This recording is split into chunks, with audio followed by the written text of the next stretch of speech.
Hoy en Los Doctores. La decisión de no tener más hijos o evitar embarazos en el futuro casi siempre recae en la mujer, pero hay una opción muy conocida para los hombres. Allí yo creo que es donde se demuestra realmente el amor, es allí, en ese tipo de comprensión y ese tomar decisiones bien asertivas. Hablaremos sobre la vasectomía, sus beneficios, los mitos más comunes y todo lo que deben saber. Además, muchas mujeres normalizan los sangrados abundantes durante la menstruación, sin saber que en algunos casos podrían ser una señal de alerta. Les explicaremos el significado según el caso para que esté atenta. Quédese con nosotros en la cita médica de Hoy en Los Doctores, con Jennifer Segura. Hola, ¿qué tal? Bueno, ya ustedes vieron, no soy Jennifer, soy Mariela y es un placer para mí estar con ustedes hoy acá en Los Doctores con estos dos temas que usted ya veía en la introducción. Vamos a estar hablando hoy de estos importantísimos temas y yo quiero entrar de una vez a la materia y les quiero presentar al especialista que nos acompaña hoy, el doctor Francisco Cordero, urólogo especialista en la materia de vasectomía. Doctor, gracias por estar con nosotros. No, muchas gracias por la invitación, Mariela. Doctor, tal vez para ir calentando este tema, hay muchos mitos en torno a la vasectomía. En sencillo, y para todos esos hombres que nos están escuchando, ¿qué es exactamente? ¿En qué consiste la cirugía? Ok, la cirugía consiste, es un método quirúrgico, ¿verdad?, para la planificación familiar, que consiste en hacer una pequeña incisión en el escroto, que es la piel que recubre el testículo, y por medio de esa heridita lo que hacemos es un corte de los conductos deferentes. Entonces yo siempre lo explico como quitar el puente, digamos, donde pasan los carros. Entonces deja de pasar los espermatozoides. Quitamos ese puente donde pasa el esperma y se combina con el semen. Doctor, y es que es un tema que genera muchos mitos, mucho tabú, y precisamente por eso nosotros queríamos contarle la historia de doña Sonia, que ya tuvo una experiencia particular con el tema de la vasectomía, y queremos presentárselo a ustedes acá en Los Doctores.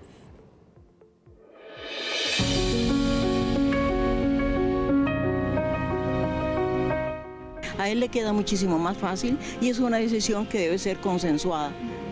Las decisiones sobre la planificación familiar suelen abrir conversaciones importantes dentro de las parejas.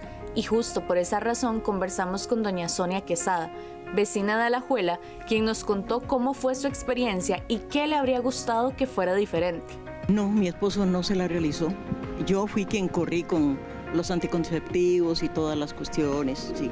Yo considero que si hay una relación de pareja, se debe compartir todo, absolutamente todo. Pero quizá como no había en ese tiempo mucha información, los hombres pues no pasan de tantas cosas como pasa una, ¿verdad? Y entonces por miedo muchas veces entonces se evaden ese tipo de situación, pero creo que ahora hay muchísima información. Las molestias físicas, los cambios hormonales y otros efectos secundarios provocados por algunos métodos anticonceptivos pueden afectar la salud y bienestar de muchas mujeres. Por eso, para algunas familias, la vasectomía representa una alternativa. Sí, la mujer enfrenta muchos secundarios, hay miomas uterinos que se presentan, ¿verdad? Entonces es muy difícil, ¿verdad? Algunos medicamentos que les manda a uno el ginecólogo, hay que buscar algunas otras alternativas, pero el físico de uno, el cuerpo de la mujer sufre muchísimo, muchísimo. Doña Sonia asegura que este tipo de decisiones también reflejan acompañamiento y empatía, especialmente cuando ambas partes buscan el bienestar del otro. Allí yo creo que es donde se demuestra realmente el amor, es allí, en ese tipo de comprensión y ese tomar decisiones bien asertivas. Bueno, ustedes ya la escuchaban, doctor.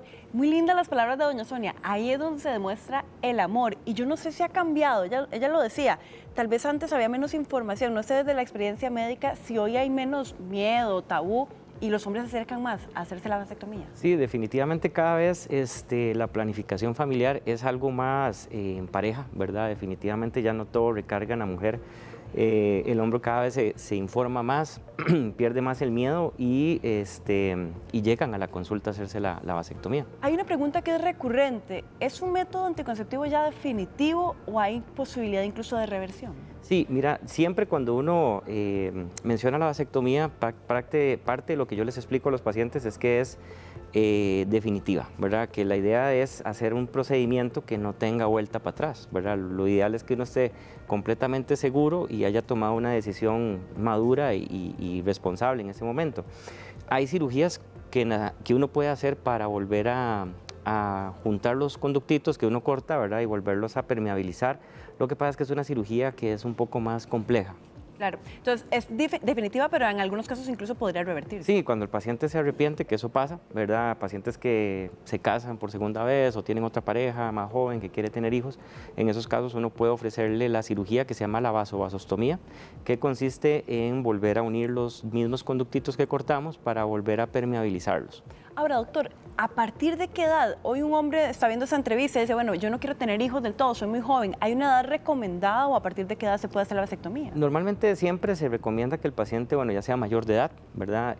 Tenga una decisión firme, ¿verdad? Y segura, y uno le puede plantear la cirugía. Obviamente uno siempre le explica, ¿verdad? Que si más adelante se arrepiente, volver a juntar esos conductitos a veces es complicado y no todas las veces es una cirugía exitosa la vasovasostomía, pero en la gran mayoría son pocos los pacientes que se arrepienten después de una cirugía, son muy pocos. ¿Quiénes son, tal vez, cuál es el perfil ideal de un hombre que es candidato a la vasectomía? Normalmente, digamos, cualquier hombre, ¿verdad? Que ya desee, que ya tenga, digamos, los hijos que considere necesarios o pacientes que definitivamente del todo no quieren hijos, ¿verdad?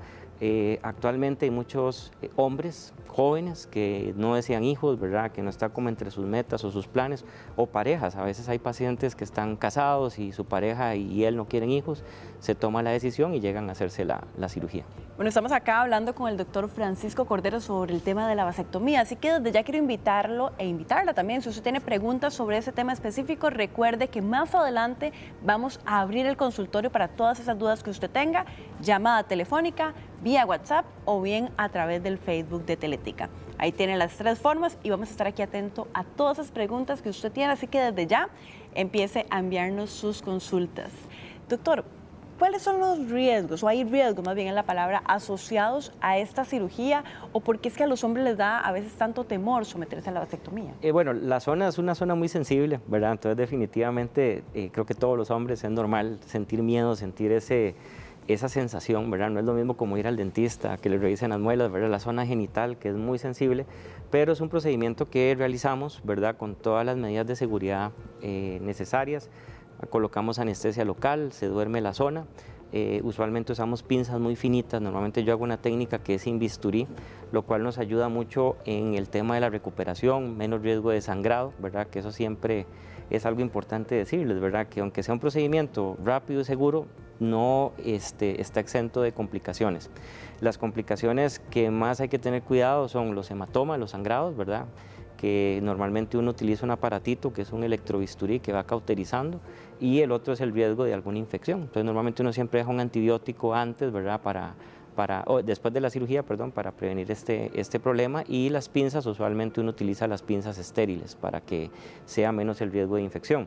Y uno de los riesgos que siempre menciono es que la cirugía no es 100% efectiva, o sea, en medicina no hay nada 100% seguro, y normalmente siempre existe un riesgo, un margen que puede fallar, que es menos del 0.05%. Normalmente después de la vasectomía no queda uno inmediatamente estéril, hay que seguir planificando por lo menos unos 3 meses o contabilizar más de 30 eyaculaciones, y después se pide un estudio que se llama un espermograma, que es el estudio que nos va a confirmar que ya no pasen espermas. En el momento que el espermograma salga en 0, ya uno se da por satisfecho de que la cirugía fue un éxito y no hay necesidad de seguir planificando. Pero uno podría decir, doctor, que es una cirugía compleja, o más bien, digamos, el procedimiento es rápido. ¿Cómo la describiría usted ya, digamos, en quirófano? Sí, mira, el procedimiento, bueno, ni se ocupa quirófano, es un procedimiento que hacemos en el consultorio, ¿verdad? Creo que el tema aquí es mucho el tema, bueno, que el médico sea especialista y que tenga experiencia en hacer vasectomías. Ya en manos expertas, un procedimiento de una vasectomía uno dura 15, 20 minutos más o menos.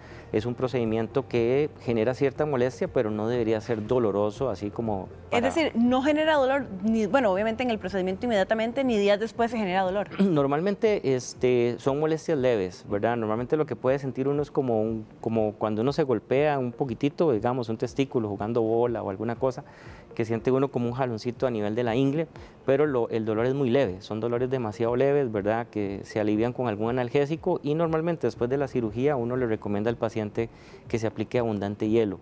El hielo para mí es el mejor antiinflamatorio, y las primeras 4 horas después de la vasectomía que se ponga en hielo va a ser un beneficio muy bueno para el paciente. Pero el paciente sale caminando. Sale caminando, el paciente llega caminando, puede comer antes de la cirugía y se va caminando.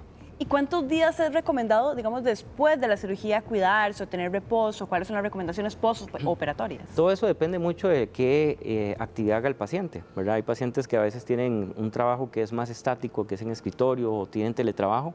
Prácticamente eso se los hago hoy, por ejemplo, y al día siguiente están trabajando sin ningún problema. Pacientes ya que tienen que hacer un trabajo ya más pesado, más de carga, ahí definitivamente sí se recomienda por lo menos unos 3 a 5 días de reposo. Cuando uno lo compara, por ejemplo, con la cirugía de la mujer, para el tema de, digamos, ya de planificar ya un anticonceptivo de largo plazo, doña Sonia nos contaba en la entrevista, en el testimonio, algunos de los mitos, bueno, también de los efectos secundarios vinculados a la operación femenina. Si uno compara hombre y mujer, es cierto que en el caso de la cirugía del hombre es mucho menos compleja o tiene menos efectos secundarios asociados. Sí, normalmente la cirugía, la vasectomía, como le digo, es un método de barrera, o sea, lo que hacemos es quitar el paso de los espermatozoides, digamos, el caminito que comunica el espermatozoide. No hay ninguna alteración a nivel hormonal, no hay ninguna alteración a nivel del líbido o la parte sexual, ¿verdad? Que a veces también esos son mitos, pacientes que tienen el miedo de que esto les vaya a afectar la parte sexual, pero definitivamente no, la parte del líbido se mantiene igual, no se asocia a riesgos de ningún tipo, ¿verdad? Ni a riesgos de cáncer, ni a riesgos cardiovasculares. Prácticamente el paciente hace una vida normal. Lo que yo sí les digo, digamos, porque también es otra pregunta que me hacen, si la cantidad de semen se va a mantener igual. El semen se produce en las vesículas seminales, entonces el semen se mantiene en un volumen normal y los espermatozoides, si acaso, son el 2% del total eyaculado. Entonces, normalmente lo que ya va a salir es el semen, pero sin espermatozoides. Entonces, yo siempre les digo que el semen puede cambiar y se vuelve un poquitito como más claro, pero es como lo único que pueden notar, digamos, diferente después de la cirugía. Usted hablaba de algunos mitos, hablaba, por ejemplo, del tema de líbido, hablaba de la cantidad de semen. ¿Cuáles son, desde su experiencia, los mitos vinculados al tema de la operación de la vasectomía que más frecuentemente le consultan a usted en el consultorio? Ajá, bueno, es que eso es variable, ¿verdad? Hay gente que a veces piensa que por la cirugía va a perder como la parte de hombría, ¿verdad? Ya vale menos, ¿verdad? Entonces yo les digo que definitivamente no, o sea, que la parte del hombre se mantiene igual, ¿verdad? La producción de testosterona me dicen que si se afecta, no se va a ver afectada, ¿verdad? Y lo otro también que es curioso, que a veces me dicen que se hacen con todos esos espermatozoides, que no se gastan, ¿verdad? Que si es que los ¿Para dónde se van? Exactamente, si los testículos se van a hinchar o se van a inflamar. Normalmente uno produce cualquier cantidad de espermatozoides, por día uno produce miles de millones que no utiliza, ¿verdad? Entonces, usualmente después de 64 días mueren los espermas y el cuerpo los reabsorbe. Entonces, el mecanismo de reabsorción se mantiene igual y los testículos siguen produciendo esperma, solo que no lo pueden eyacular. Entonces, doctor, y aquí dicho por el especialista, después de la vasectomía, el hombre no va a experimentar ningún cambio físico ni ninguna complicación o cambio en las relaciones sexuales producto de la cirugía. Para nada, o sea, la parte sexual se mantiene igual, la parte del líbido se mantiene igual y no va a haber ninguna alteración a nivel hormonal. Son en ese momento las 10:14 y vamos a aprovechar para abrir la consulta, así que vamos a irnos al consultorio a partir de este momento.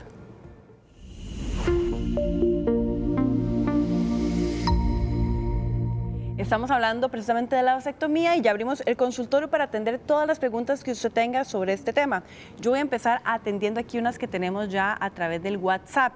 Dice acá una paciente, mi esposo se operó, pero después de tener relaciones sexuales queda con mucho dolor en el lado derecho. Ok, bueno, hay que revisar ahí muchas cosas, ¿verdad? A veces el dolor es algo que debe ser no permanente. Normalmente el dolor o las molestias al eyacular pueden durar hasta 6 semanas. Si ya el dolor pasa más de 6 semanas, sí hay que valorar al paciente. Muchas veces eso está descrito, el dolor testicular crónico postvasectomía, y muchas veces hay que valorar al paciente. El tema a veces todavía es como hay varias teorías, ¿verdad?, de por qué hay pacientes que les queda doliendo un testículo más que otros, ¿verdad? Se habla mucho de la hiperpresión, ¿verdad?, que puede ocasionar a la hora de hacer la cirugía, cortar el conducto. Los espermas, digamos, que no salen, pueden generar cierta presión e inflamación. Y a veces también podría ser un tema cicatrizal, ¿verdad? Hay pacientes a veces que cuando uno corta el conducto, normalmente se forma una reacción inflamatoria. Hay gente que puede hacer un granuloma, que es una reacción normal, pero hay gente que puede hacer el granuloma más grande. Entonces, en esos casos muchas veces hay que valorar y examinarlo, palparlo, para ver si es el granuloma y ver si es necesario hacer algún tipo de infiltración o algo para el dolor. Pero entonces, después de 6 meses, si lo entendí bien, 6 semanas, no debería. perdón. 6 semanas, perdón, 6 semanas ya no debería haber dolor. Y si No. se mantiene, hay que hacer algún tipo de consulta. Exactamente. Normalmente después de la cirugía uno le dice al paciente una semana de reposo, ¿verdad? Sin relaciones sexuales, sin actividad física fuerte, y ya después de una semana uno puede empezar a tener una vida normal, pero no debería de ser un dolor insoportable. Claro. Acá tenemos otra consulta. Dice, yo hace 17 años me hice la operación, nos pregunta don Luis, y me la hicieron unas pelotitas a ambos lados y me duelen, pero dice que van creciendo. Ok, en esos casos sí hay que revisarlo. No me duelen, perdón, dijo, Ah, no le le duelen, ok. pero que sí van creciendo. Ok, hay que valorarlo. Muchas veces puede ser el granuloma, ¿verdad? Hay diferentes técnicas de vasectomía. Hay gente que puede utilizar un hilo para amarrar los conductos y a veces ese hilo no se absorbe, queda ahí. Entonces hay pacientes que pueden hacer como una reacción a cuerpo extraño y pueden hacer ese tipo de granulomas. Normalmente no es nada malo, ¿verdad? Pero sí es importante revisarlos. Cuando los granulomas se hacen muy grandes, muchas veces sí es necesario quitarlos porque molestan, ¿verdad? Pero si a él no le molestan y nada, puede ser que sea un granuloma, pero igual siempre toda masa en el testículo es mejor consultar para revisar. Aquí nos consulta Brandon. ¿Por cuánto tiempo después se debería seguir haciendo el Espermograma. espermograma? Perdón. Yo tengo ya casi 5 años de operación y cada año me lo hago. Mira, normalmente ya después del primer espermograma que salga negativo no es necesario repetirlo más. Prácticamente la posibilidad de que eso falle, digamos, o que se vuelva a recanalizar es menos del 0.05% de los casos. Normalmente ya con un espermograma que reporta azoospermia, que es ausencia total de espermatozoides, ya no es necesario seguir repitiendo el espermograma. Aquí nos pregunta también don Emanuel, yo tengo 39 años y me operé por medio de la caja hace 3 años y me dieron de alta con el conteo y todo, pero resulta que ahora tengo una bebé de 6 meses. Bueno, eso sí es un problema, ¿verdad? Ahí, digamos, el ¿Qué tema... pudo haber fallado ahí? Mira, doctor? el tema, si tiene el espermograma y salió en 0, ¿verdad? Lo más recomendable es repetirse de nuevo el espermograma para ver si hay paso de espermatozoides. Si se confirma que todavía hay espermatozoides, entonces podría ser de esos casos donde se valora de que hay una recanalización espontánea de los conductos. Pero entonces puede ser que incluso que el conteo de 0, todavía hay probabilidad de que el siguiente conteo registre algún tipo de paso de espermatozoides. Normalmente no, ¿verdad? Como te digo, o sea, Son los casos básicamente raros. son casos raros, ¿verdad? Como te digo, es menos del 0.05%. Lo que pasa es que en el caso de él, que pasó esta situación, definitivamente hay que confirmar de nuevo si el espermograma sale esperma. Y si sale esperma, probablemente es que la cirugía bueno, si tuvo el espermograma después de la cirugía en negativo, es que la cirugía se hizo correcto, pues funcionó bien. Pero si después de un tiempo se vuelve a salir espermas, es que se recanalizaron. Todo eso depende mucho de la técnica que se utilice. Yo, digamos, en lo personal utilizo una técnica con electrobisturí que consiste en cauterizar o quemar los conductos. Prácticamente ya cuando uno quema el conducto lo oblitera, lo destruye, por ejemplo, digamos, entonces es menos el riesgo de que pase una recanalización. Acá nos pregunta don Henry, ¿se puede tener relaciones sexuales después de la vasectomía? Me imagino que ¿cuánto tiempo después también sería bueno Sí, comunicar? mira, normalmente después de la cirugía uno les dice al paciente 7 días sin relaciones sexuales, principalmente para evitar algún golpe o trauma a nivel testicular, pero ya la semana puede empezar a tener eyaculaciones y tener relaciones siempre y cuando planifiquen, porque la vasectomía no queda uno inmediatamente estéril, hay que planificar por lo menos unos 2-3 meses o contabilizar más de 30 eyaculaciones. Acá nos pregunta doña Maure, mi esposo se hizo la vasectomía, pero a los minutos, cuando se puso de pie, se desmayó y creo que en la clínica nunca le había sucedido ese caso. ¿Pudo haber sido por la anestesia? Vieras que no, eso es algo curioso. Muchas veces hay un reflejo que se llama reflejo vasovagal que pasa cuando uno está muy estresado. Normalmente la gran mayoría, casi que digamos que el 90% de los hombres que llegan a hacerse una vasectomía llegan con mucho temor, mucho miedo, Que es normal, claro. mucha ansiedad, exactamente. Uno durante la cirugía uno empieza a hablar con ellos para relajar, ponemos a veces hasta música y todo, ¿verdad? Como para hacer el ambiente un poco más agradable. Y normalmente uno les habla, ¿verdad? Para que el paciente esté un poco, digamos, no concentrado en que estamos haciendo una cirugía. Hay pacientes a veces que ese estrés hace que libera muchas hormonas, principalmente unas que se llaman catecolaminas, y como está acostado el paciente, cuando se pone de pie muy rápido, podemos hacer el reflejo vasovagal, entonces se les baja la presión y se desmayan. No es tan frecuente por dicha, pero pasa mucho en pacientes y cuando están muy nerviosos o muy ansiosos. Acá nos hace una consulta don Fernando Sancho, vinculada con el tema, pero no específicamente sobre el tema de la vasectomía. Dice que tuvo una fractura en el pene y que se le encogió mucho. Y dice que incluso perdió mucho la erección. Él pregunta que si eso puede tener arreglo o ya no. Ok, el tema de la fractura de pene sí es un tema muy complejo, ¿verdad? Hay que ver el contexto. Muchas veces las fracturas de pene son de manejo quirúrgico, ¿verdad? Hay que ver si lo operaron o no en su momento. Si no se operó, a veces el tema es que puede quedar algún tipo de lesión a nivel del cuerpo cavernoso y eso va a producir un problema a nivel de la erección. También el tipo de lesión, ¿verdad? Hay lesiones que son muy severas y eso podría desencadenar problemas a nivel sexual. El acortamiento a veces puede ser secundario a la cicatrización, ¿verdad? Cuando el pene tiene ruptura, normalmente hay extravasación de sangre y esa sangre que sale, digamos, del pene puede hacer una cicatriz que va como retrayendo el pene hacia adentro. Entonces puede generar que el pene se acorte también. Sería valorar el caso y ver qué opciones de tratamiento tenemos. Acá nos pregunta doña Leti que el hijo de ella tiene 7 años ya de operado, pero que ahora quiere revertir la operación. ¿Es posible y sería bueno o no en este caso? Ok, bueno, número uno, estar bien seguros de que quiere revertir la cirugía. Normalmente después de 5 años, después de la vasectomía, hacer una vasovasostomía, el porcentaje de éxito cada vez va a ser menor, ¿verdad? Entonces es importante que él tenga en claro que con que uno se someta a la cirugía no es 100% seguro de que se revierta por completo.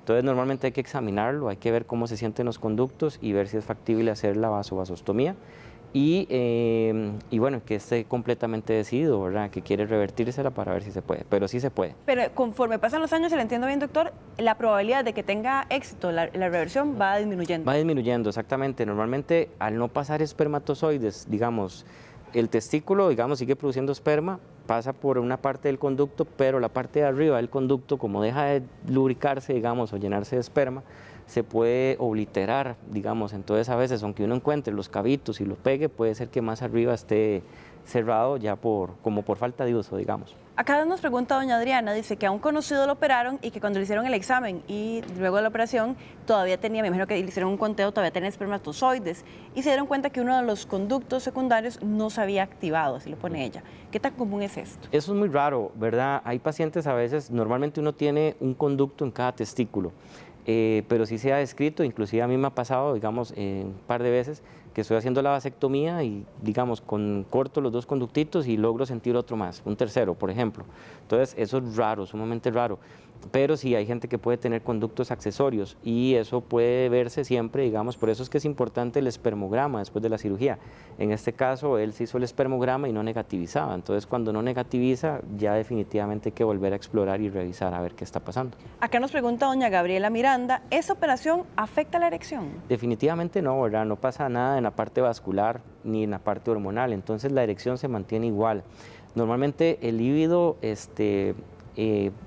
generalmente aumenta, ¿verdad? ¿Por qué? Porque ya no hay como ese riesgo de embarazo, ¿verdad? Que es lo que quiere evitar la pareja. Entonces, normalmente no debería de afectar en la parte eréctil. Acá nos pregunta don Jonathan, ¿es cierto que cuando uno se opera el tamaño se le afecta? No, el tamaño del pene se mantiene exactamente igual y el de los testículos. Eso no tiene ninguna relación, digamos, con acortamiento a nivel del pene. Acá nos pregunta doña Ana, yo vivo con un señor mayor y cuando él no puede eyacular, se le hacen 2 pelotitas a cada lado y le da un dolor muy fuerte. Ok, normalmente no, bueno, hay que ver si se hizo la vasectomía, primero que todo, ¿verdad? Me imagino que sí, pero no debería haber una relación, digamos, con la falta de eyaculación y dolor testicular. En este caso, digamos, lo que habría que ver es examinarlo y revisar a ver qué es lo que se palpa en ese testículo que puede ser lo que le esté causando el dolor. Acá nos pregunta doña Katy, quisiera saber que, bueno, en el caso de mi esposo tiene un testículo más grande que el otro. Esto, ¿qué podría ser y si es peligroso? Bueno, normalmente siempre hay un testículo más grande que el otro, ¿verdad? Pero cuando el crecimiento es excesivo, sí hay que examinarlo. Normalmente siempre lo primero que hay que descartar es que no sea una masa o algo malo, digamos, en el testículo, pero muchas veces puede ser algo benigno, ¿verdad? Una hernia puede ser una causa o algo que se llama hidrocele, que es agua dentro del testículo, que también es algo muy frecuente que podemos ver. Nos pregunta doña Mayra, mi esposo es diabético y está en proceso para hacerse la vasectomía. ¿Él debería tener algún cuidado especial? Normalmente en los diabéticos es importante que tengan un buen control glicémico, ¿verdad? Si el paciente no tiene un control adecuado y tiene niveles de azúcar muy elevados, existe el riesgo de infección. Normalmente el paciente diabético tiende a tener un poco más de problemas a nivel de la cicatrización también. Entonces siempre es importante que esté muy bien controlado, que tenga glicemias por lo menos de 200, eso es lo que uno recomienda.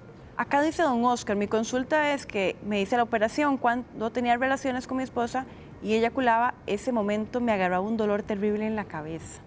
No hay relación tampoco, digamos, con la parte de la cabeza con la vasectomía. Habría que ver, digamos, porque hay situaciones como aneurismas cerebrales que pueden ocasionar dolor de cabeza después de una eyaculación o de algún esfuerzo. Entonces sería bueno, digamos, revisarse eso con un neurólogo, ¿verdad? Principalmente, para ver si no hay nada fuera del usual en la cabeza. Acá nos preguntan una muy interesante, dice, ¿hay alguna complicación en la cirugía si yo tengo muchos años de fumar marihuana?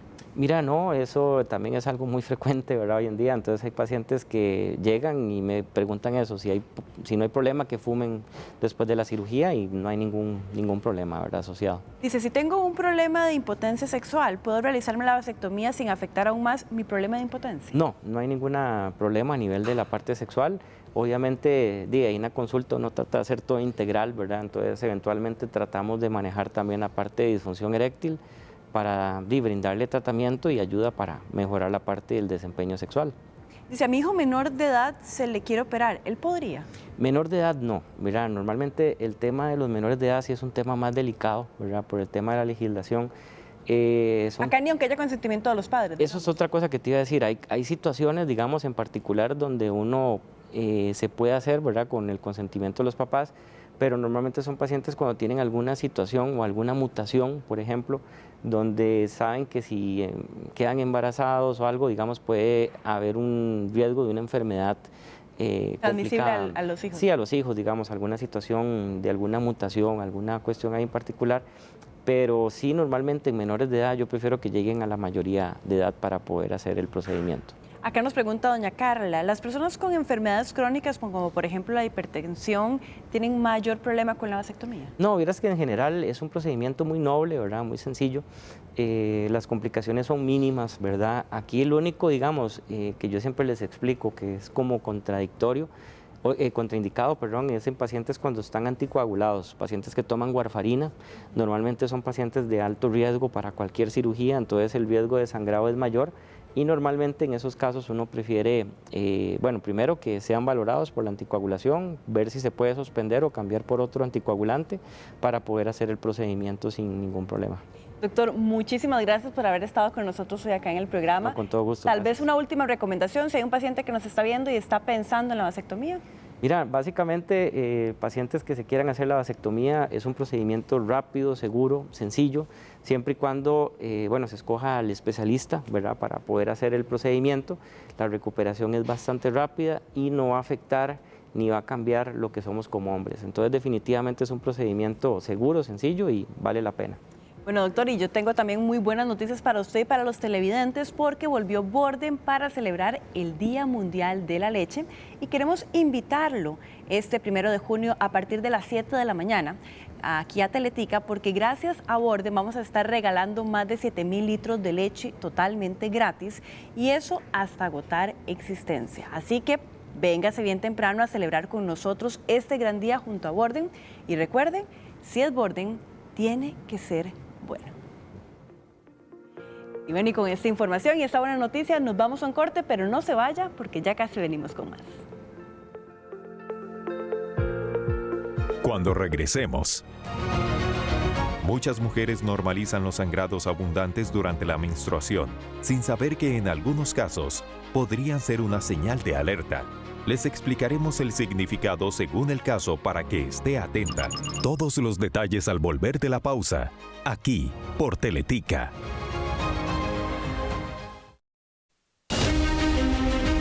Este viernes en Los Doctores, cuando un adulto mayor deja de caminar o prefiere pasar la mayor parte del tiempo sentado o acostado, muchas familias piensan que es parte normal de la edad.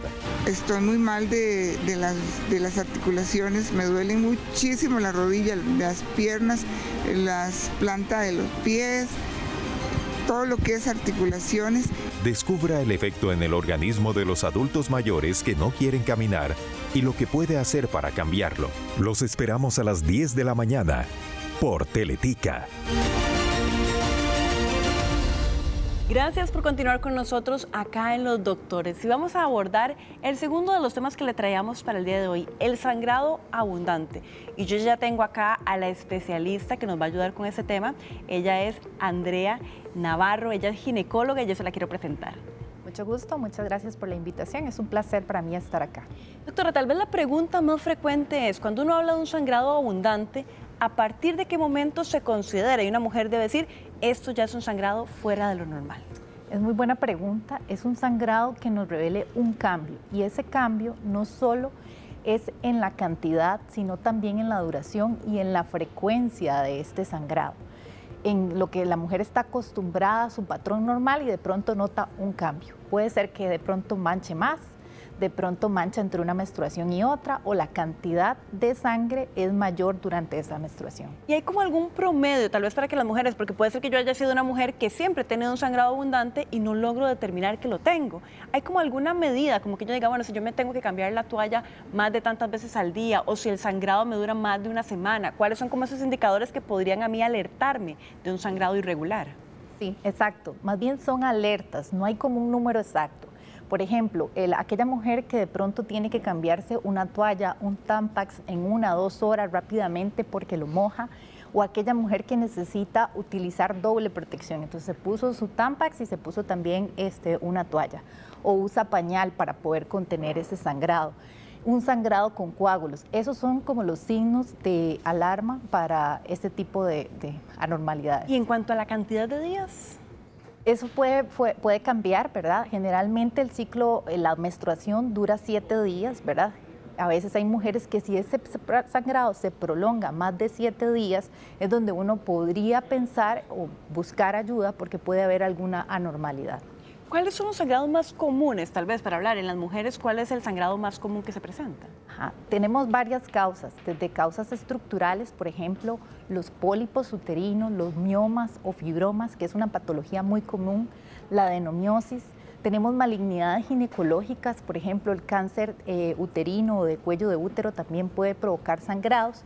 Pero también hay otras causas que no son estructurales, sino que vienen siendo hormonales. Por ejemplo, un hipotiroidismo podría causar sangrados irregulares, trastornos en la coagulación. Incluso un 20% de las pacientes que tienen este tipo de patología tienen defectos en la coagulación y no lo saben. En el caso de las mujeres, doctora, ¿es común que, por ejemplo, una mujer experimente sangrados abundantes todos los periodos? No es común que todos los periodos lo experimente, ¿verdad? Entonces es ahí donde debería tener un control y estar viendo y midiendo un control de ciclo en los últimos meses si hay algún aumento en esa cantidad del sangrado para consultar, porque normalmente no es normal que tengamos menstruaciones. Lo que pasa es que eso es muy común, ¿verdad? Llegamos a normalizar menstruaciones abundantes, pero si esa menstruación me da debilidad, me da cansancio, tengo anemia, hay que buscar ayuda, ¿verdad? Eso hay que investigarlo. Estamos acá con la especialista, la doctora Andrea Navarro, hablando precisamente sobre el sangrado abundante. Y yo quiero invitarla desde ya. Si usted tiene consultas sobre este tema, recuerde que en unos minutos vamos a estar abriendo el consultorio, así que ya puede hacernos llegar sus mensajes vía texto o más adelante también puede hacernos llamada telefónica para tener todas las preguntas que usted tiene sobre este importante tema del sangrado abundante en las mujeres. Doctora, cuando uno habla del sangrado abundante, usted hablaba de que puede estar vinculado a algunas enfermedades, pero también puede estar vinculado al proceso inicial de la menopausia. Correcto. La transición a la menopausia es una etapa donde empieza a disminuir los niveles estrogénicos y de hormonas en general. Esta disminución de niveles estrogénicos nos da diferentes cambios hormonales que pueden provocarnos, justamente empieza la mujer a tener ciclos irregulares o de pronto ya su menstruación, que normalmente duraba 3, 5 días, empieza a durarle 7, 8, 10 días. Nota que la cantidad es mayor, que hay ciclos en donde no viene, otros meses donde sí tiene un sangrado y ese sangrado es más abundante.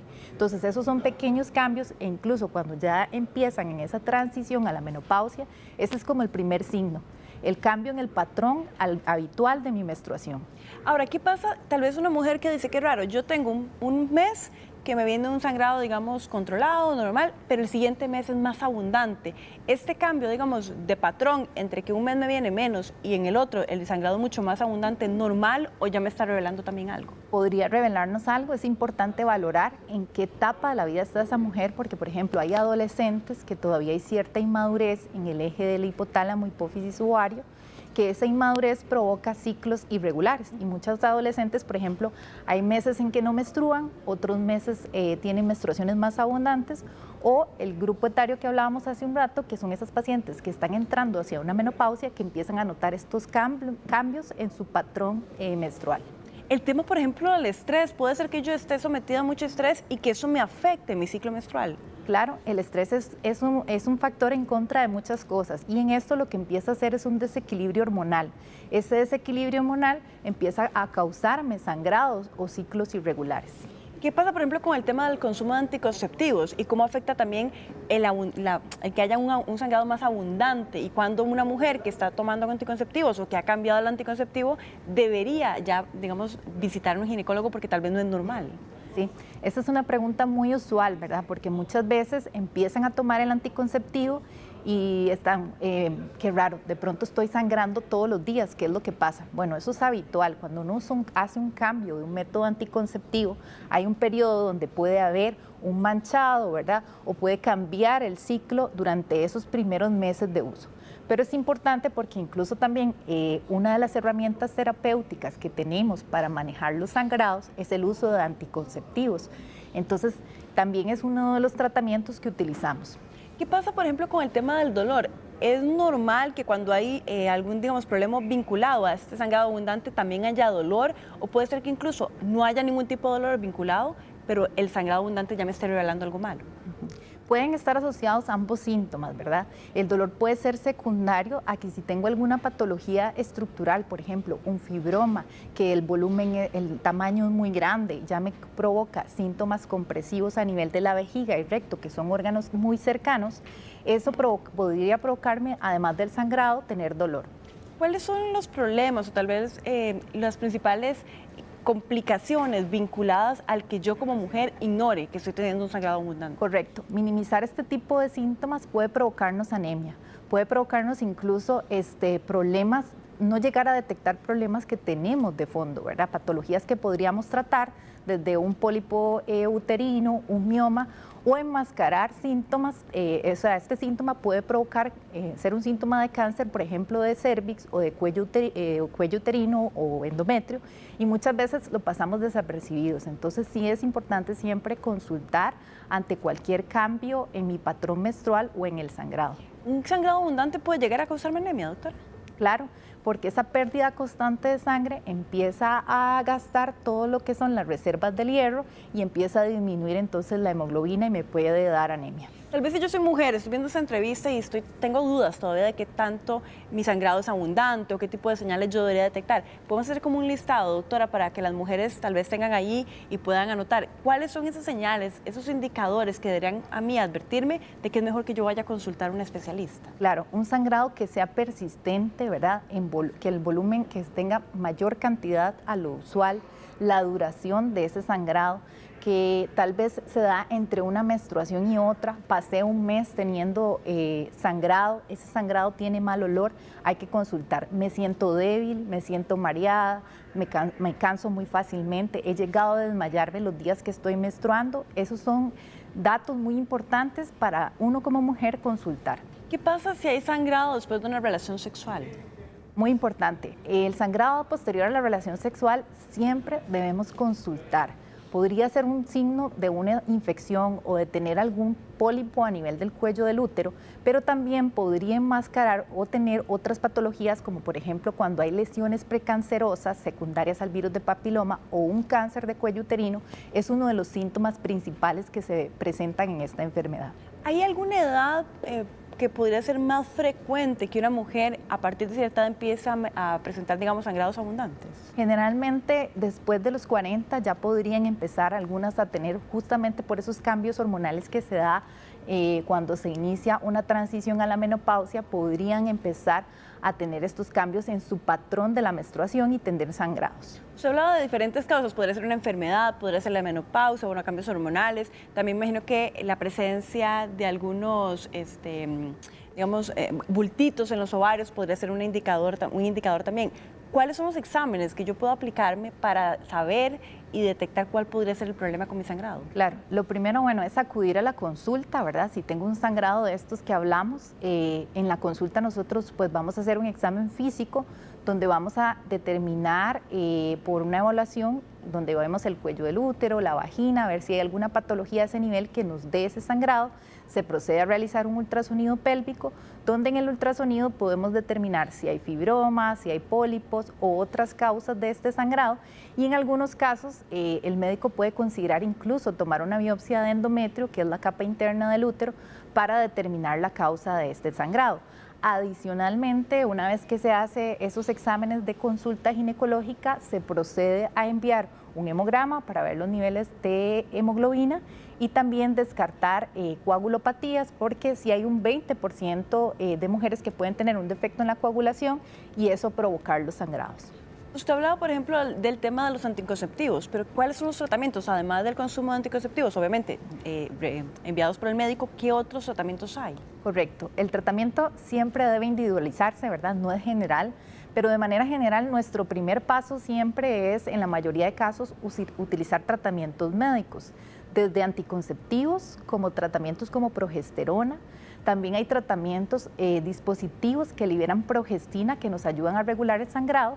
Y también existen tratamientos para mejorar lo que es la anemia, ¿verdad? Pero el primer tratamiento en la mayoría de casos empezamos por lo que es tratamiento médico y en algunos casos seleccionamos cirugía. Bueno, son las 10:43. Yo voy a aprovechar para hacer una breve pausa, pero no se vaya porque al volver vamos a tener ya la consulta abierta sobre este importante tema. Ya casi venimos.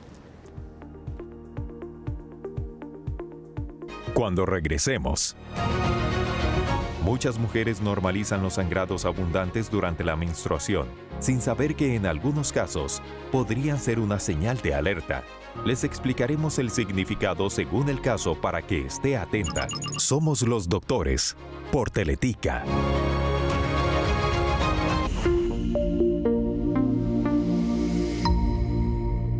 Gracias por continuar acá con nosotros en Los Doctores y vamos a abrir de una vez la consulta sobre el tema que estamos tratando hoy, que tiene que ver con el sangrado abundante. Y para eso, doctora, vamos a empezar a atender las primeras preguntas que nos llegan en la plataforma de WhatsApp. Nos pregunta Liz, ¿es normal que un adolescente en sus primeras menstruaciones tenga un sangrado abundante? Sí, Liz, es normal cuando en los primeros años, después de la primera menstruación, tener menstruaciones abundantes e incluso puede pasar meses en que no viene la menstruación y el siguiente mes es abundante.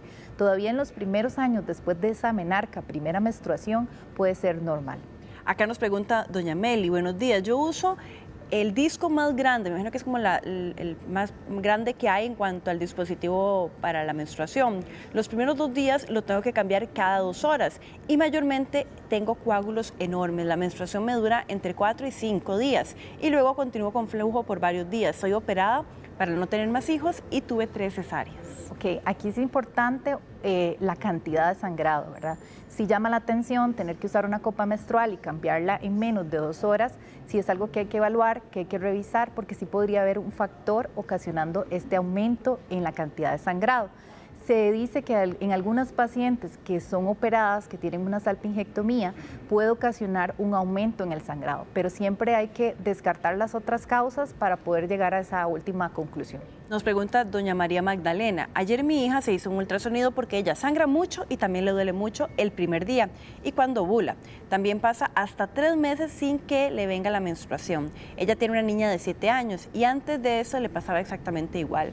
¿Qué puede ser? Dice que incluso el examen le salió limpio. Ok, además de un ultrasonido, hay que complementar, hay que hacer un examen físico, es importante descartar trastornos hormonales, por ejemplo, pruebas de función tiroidea, porque a veces el hipotiroidismo puede cambiar nuestro patrón de la menstruación y tener así ausencias de ciclos más frecuentes. Entonces sí, además de su ultrasonido, necesitaríamos en ella examinarla y complementar con exámenes de laboratorio. Dice doña Rebe, tengo 41 años y mi menstruación es con mucho dolor y calenturas. Incluso en el segundo día de menstruación me viene muy abundante con coágulos de sangre. ¿Qué me recomienda? Ok, es importante, ¿verdad? Eso de que si ella siente dolor, si es abundante la menstruación, es motivo para consultar, ¿verdad? A veces el cuerpo nos da esas pequeñas alarmas o señales antes de que llegue algo que no podamos prever. Claro. Entonces sí creo que en este caso es importante que revisarla. Nos hacen una llamada desde Alajuela, así que vamos a irnos con doña Lucía. ¿Qué tal? Muy buenos días. Hola, buenos días. Un gusto tenerla acá. La especialista está atenta a su consulta, doña Lucía. Muchas gracias. Fíjate que yo tengo 46 años, pero hace 4 meses y medio no me venía la menstruación. Me dieron un sustillo ahí con el Papá Nicolau, pero me fui por aparte a mi ginecólogo y todo estaba en perfecto estado, ¿verdad? Y ya ahí, como le decía, 4 meses y medio y ayer me vino otra vez. Los exámenes de laboratorio, todo sale perfecto, que todavía tengo hormonas, que esto y que lo otro. Pero es donde ahí uno le hace cabeza, ¿verdad? Dice uno, todo está bien, pero ya la menstruación ya me está fallando, ¿verdad? Y con eso de las toallas, antes yo me la jugaba a protector. Ahora son de esas toallas las más grandes, nocturnas, y aún así se me pasa. Esa sería mi consulta. Muchas gracias, doña Lucía. Claro, Lucía, esto es algo muy común. Bueno, ya usted consultó, ya le descartaron que tenga otras causas, me imagino, en esa consulta con el ultrasonido y la revisión por el médico especialista. Entonces es donde uno dice, 47 años es una etapa donde puedo estar iniciando mi transición a la menopausia. Y se da esto, menstruaciones a veces ausentes, ¿verdad? Por meses y de pronto vuelve a venir la menstruación. Entonces, ya descartando otras causas con laboratorios completamente normales, con una evaluación ginecológica normal, esto es sinónimo de una transición a la menopausia. Acá nos hacen otra consulta a través de la plataforma. Dice que me ha pasado que cuando hago actividad física muy intensa, por ejemplo las pesas, me pasa una menstruación irregular. A veces hasta 2 meses me dura sin llegar. ¿Por qué podría ser? A veces el ejercicio excesivo, ¿verdad?, puede cambiar el patrón de la menstruación. Lo que ahí sí igual hay que revisarse, hay que descartar otras patologías desde pólipos, miomas, ¿verdad?, y trastornos hormonales, y una vez que eso se descarta, pues sí podría ser secundario a un ejercicio excesivo, ¿verdad?, que podía estar ocasionándole ese problema. Nos pregunta también aquí una pregunta anónima. Dice, quisiera saber si es normal que mi hija de 14 años tenga un sangrado muy abundante. Debe ponerse hasta 2 toallas nocturnas juntas para evitar en la noche que se le pase. Ella empezó su menstruación hace 1 año ya. Está todavía dentro de los primeros años posterior a su primera menstruación, pero siempre hay que revisarla, ¿verdad? A pesar de ser una adolescente que está en esos primeros años post-menstruación, sí requiere una revisión para hacer un ultrasonido y descartar que no tenga otras causas, así como exámenes hormonales, por ejemplo, pruebas de función tiroidea para descartar otra patología de fondo. Tenemos una llamada desde Cartago. ¿Qué tal? Muy buenos días, doña Ana. Un gusto tenerla acá con nosotros en Los Doctores. Muy buenos días, ¿cómo están? Muy bien, un gusto escucharle y la doctora también está gustosa aquí de atender su consulta. Gracias. Mi consulta es la siguiente. Yo tengo 49 años y, bueno, estaba en perimenopausia. Creo que ya después a partir de 1 año, que ya se me había quitado el periodo, me volvió así demasiado con muchos coágulos, mucho sangrado, bastante. Fui y consulté, pero me dijeron que tengo un pólipo y un miomia de 13 por 12 por 13. La consulta es la siguiente: ¿ese mioma es muy grande? ¿Lo quitan con tratamiento o va a requerir cirugía? Gracias por la consulta. Ok, Muchas muy buena gracias. pregunta. Bueno, está en un periodo donde ya había pasado un año posterior a a no tener menstruación, entonces sí hay que evaluarla por un sangrado posmenopáusico.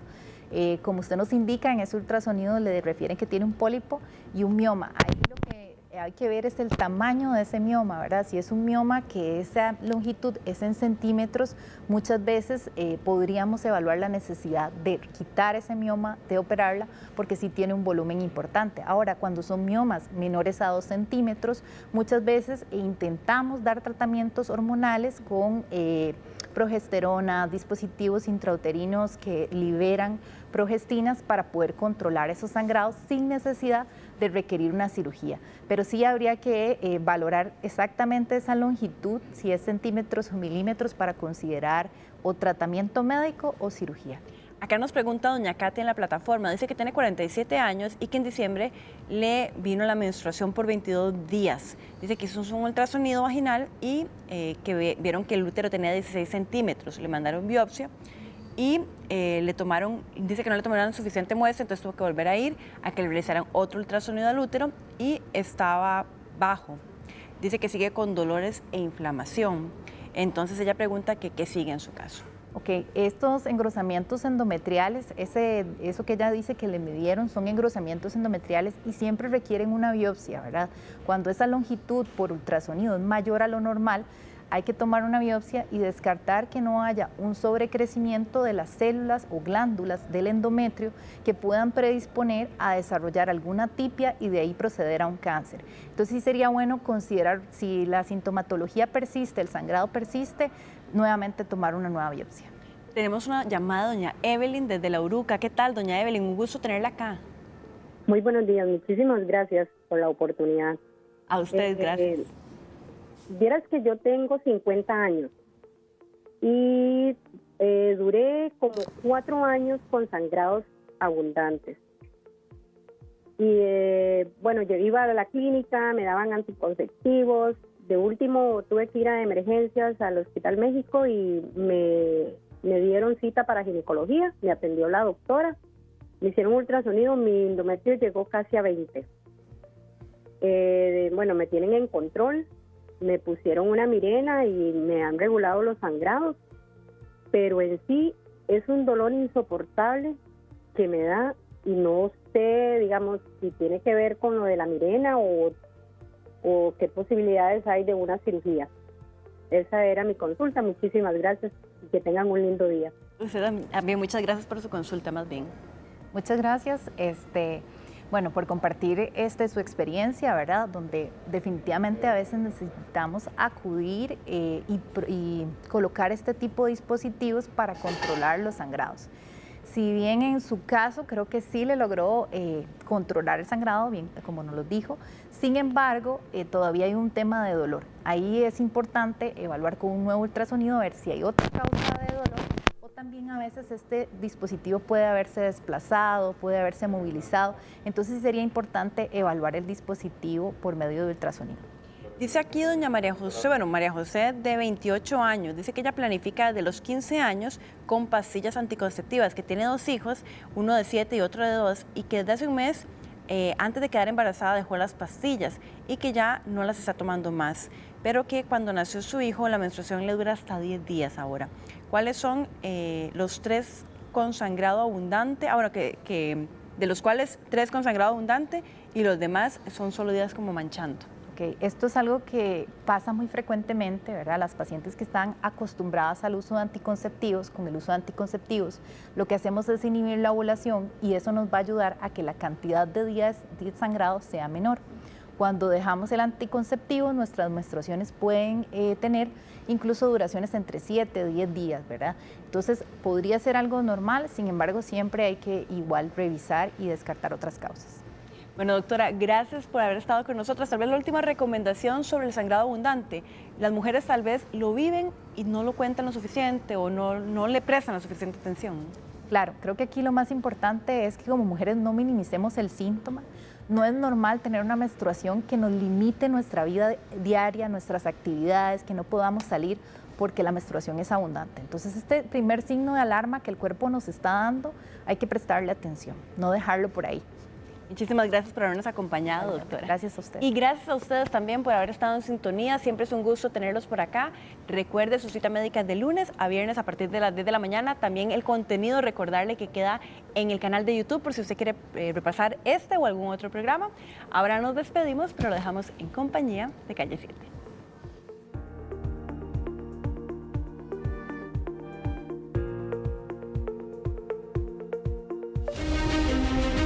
Este viernes en Los Doctores, cuando un adulto mayor deja de caminar o prefiere pasar la mayor parte del tiempo sentado o acostado, muchas familias piensan que es parte normal de la edad. Estoy muy mal de las articulaciones, me duelen muchísimo las rodillas, las piernas, las plantas de los pies, todo lo que es articulaciones. Descubra el efecto en el organismo de los adultos mayores que no quieren caminar y lo que puede hacer para cambiarlo. Los esperamos a las 10 de la mañana por Teletica.